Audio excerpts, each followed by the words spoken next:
আচ্ছা, আমরা যে বাংলাদেশে বসবাস করতেছি আমাদের কি আদৌ কোনো যোগ্যতা আছে? আমার মনে হয় না আছে। কি লেগে বলতেছি এই কথাটা? এই যে আমাদের 21শে ফেব্রুয়ারি, তারপর 16ই ডিসেম্বর, 26শে মার্চ, আরো কয়েকটা দিবস আছে আর কি।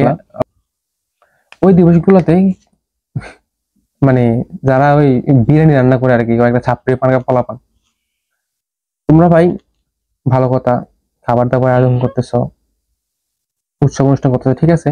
যে দিবস হইব ঠিক ওই দিবসের রিলেটেড তোরা গান লাগাবি। তোরা কি তা লাগাস? তু তু যায় রাজা জি, কি রে ভাই, এটা কোন ধরনের কথা? এটা গান হইলো? আরো একটা গান আছে না, যেমন আহ আর যাবো না বেগুন তলিতে, ও রাজা, আমি ভুলে গেছি। জানি না ভাই, আমি তো গানটা শুনি শুনি না তেমন একটা, তো লাভ নেই। আচ্ছা, এটি কোন ধরনের গান? তোর হচ্ছে পুরো ঠাড়ুগা বলা হয়, ঠাড়ুগা ঠাড়ুগা বুঝছিস নি? তারা বাংলাদেশ থেকে মানে বাদ বাদ বাদ ফলা পান, তারপরে এটি ইউজ করে, এটি হচ্ছে ঠাড়ুগা ফলা পান।